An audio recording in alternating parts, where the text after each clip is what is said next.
Come on in, everybody. Welcome to my review of Married at First Sight, season 15, episode 9. And this video is going to be for Nate and Stacia. I've done videos on all the separate couples. At the end of this video, you'll see a link and you can watch my other videos. But this one right here, we're about to talk about Nate and Stacia. And let me start off with a round of applause for Nate, because you know what? I was team Nate this episode, and finally I was glad that he stood up to Stacia, because as I've been saying now for the last couple of episodes, Stacia trying to treat this marriage like it's a real estate transaction, a real estate deal. She been stacking the whole contract in her favor. And I'm not saying some of the things she was doing was not okay, but she sure wasn't recognizing the fact that she was asking. And Nate was giving, and he hadn't even asked nothing of her. And the minute he stood up to her, she copped an attitude. When she asked Nate, "What you give this marriage, or how do you give your feelings towards me?" He said a 4 out of 10. She said, "What?" Her little ego was bruised, because she's like, "Honey, I'm a 10 out of a 10, and you giving me a 4 out of 10. And you know what he said? He did to her what she's been doing to him. She treats him like a real estate deal. And you know what he said? "I'm lowballing you. I'm lowballing you, but I'm letting you know there's plenty of potential." It's just like a real estate deal. She want to come in and lowball people with contracts and not give Nate his worth. Guess what? He said, "I'll lowball you too." Stacia on the after party. I'm going to do a video on the after party as well. You're watching. She was backtracking on the after party. She finally saw the error of her ways. But you know what? Sometimes it takes somebody to stand up to you before you see the error of your ways. Because Stacia and all these other episodes, she was selfish, only thinking about herself. And Nate was right. Stacia was trying to manipulate him. She was trying to manipulate him into giving her the answer she wanted.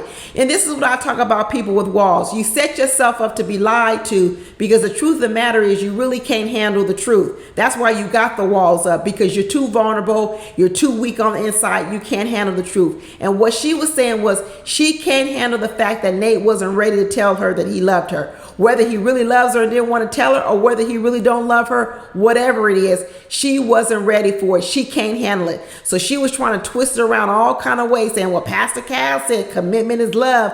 Why don't you just say it? Say it. She got to hear the words." Well, here's the thing, Stacia. Do you want him to say the words and lie to you is not true, and then later on you call him a liar? Or do you want him to actually hold back and say it when he really believes it? That's the problem. But her own insecurities was basically begging the man to lie to her.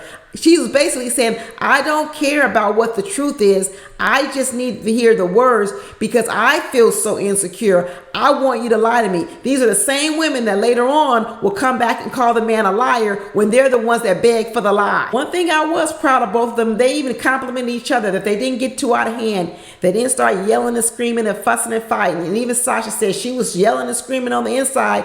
She said that Linwood girl was bubbling up on the inside, but she didn't want to let her out. And she said she tries to keep her composure. And she said on the after party that Nate told her, "I do not want no ratchet wife, so you better contain her." He was like, "I know you from Linwood, but I hope you ain't ratchet." And she promised that she wouldn't let that ratchetness come out. She said, but on the inside, she was screaming and cussing. But like I said, she trying to treat this marriage like it's a real estate deal. But let me tell you what she was doing.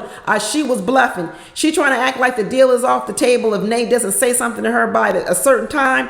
That doesn't even make any sense. If somebody, you trying to make a person say they love you in 2 weeks, even 8 weeks, I believe is really early. Even in this process is escalated. All you're going to do is get somebody telling you something just to tell it to you, lie to you, so you feel okay. Once again, I tell you, people who can't handle the truth, all you do is get people who lie to you because you've told them, "I can't handle the truth, so I need you to lie to me." Stacia ain't going to pull this deal off the table. Like she said, she an 8 out of 10. She all the way in. You really believe that when it comes to the end of the episode, if he wasn't giving her all the ones, she'd pull the deal? No, she wouldn't. She would continue on and see if they could develop the relationship. But here she is bluffing like she in a real estate transaction, talking about, "If you don't take my hour with it, if you don't take my deal within the next 24 hours, I'm pulling my offer." Girl, this ain't no real estate transaction. This is a marriage. You talking about him not committed. You can't be committed if you talking about pulling a deal off the table just because you didn't get what you wanted. Now that sounds silly. You talk about him not being committed.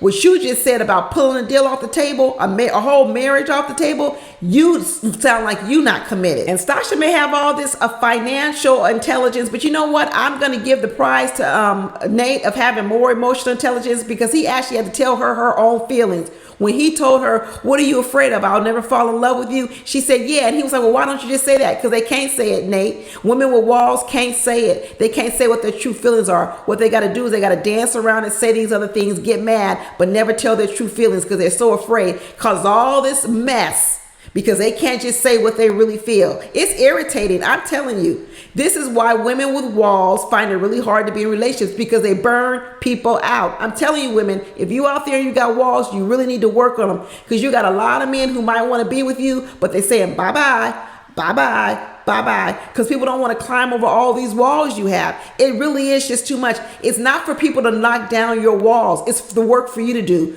But a lot of people out here with walls believe it really is the responsibility of someone else to climb their 80-foot wall. No, it's not. And on the after party, Stacia said something really nasty that I didn't like. She said, you know what, he's walking into a really good deal because, you know, first of all, I make a whole lot more money than him, and he's walking into moving into my house and having joint bank accounts. Once again, she thinks all her worth is her money. You know, I was really hoping Stacia had grown a little bit, but then on the after party, she let that come out her mouth. That was really disappointing to hear, that she believes that all her worth is in what she has, her materialistic things. So is that what you want? You want a man that wants you for your money? That's the thing that you want to say is your most prized possession? Nate was trying to tell you, he was trying to get to know you as you, love you for you, all the things about you. But what you're saying is he should already be in love with you because you got money and a house. So the very thing you don't want somebody wanting you for is the one thing you're telling them, you should be telling me I'm a 10 because I got this kind of stuff. It's double talk. And that part of all of it is manipulation. Let me put you down so you give me what I want, which is to be told you love me. One of the best lines Nate had was when he read her and told her, you told me you didn't want no words without actions, and I gave you actions. I told you what I was going to do, and now all of a sudden the actions don't mean anything. Well, if the words don't mean anything, and if the words don't mean anything and the actions don't mean anything, then what does mean something? And then Stacia tried to say, oh, well, those actions are in the future. Girl, you really trying it, aren't you? You really, really trying it. So you giving him zero credit. And see, this is another thing with people with walls. And this is the reason why Nate doesn't realize where he is. People with walls, it's just like if you join a classroom. When you go in a classroom and you haven't had any tests, you just start off with 0 grade. Everybody starts off in the same place. And then as you take tests, you either get A's or you get D's or C's, and your grades go up or down. Well, people with walls, it's like walking into the classroom and you start off with an F. And you're like, how the heck do I have an F already? I haven't even taken a test.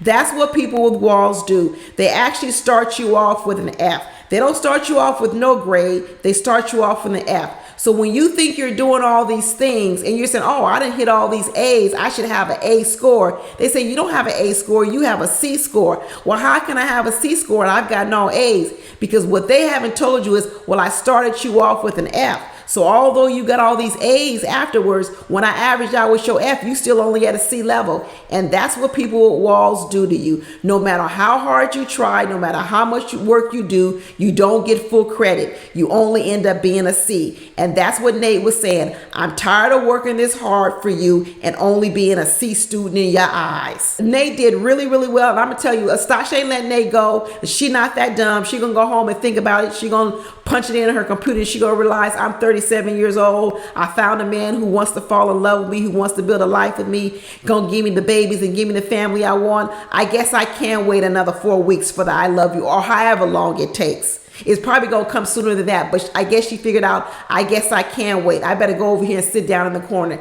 Yes, Stacia, go sit down in the corner, have yourself a glass of wine and be patient. Anyway, that's it, y'all. Talk to you later. Bye.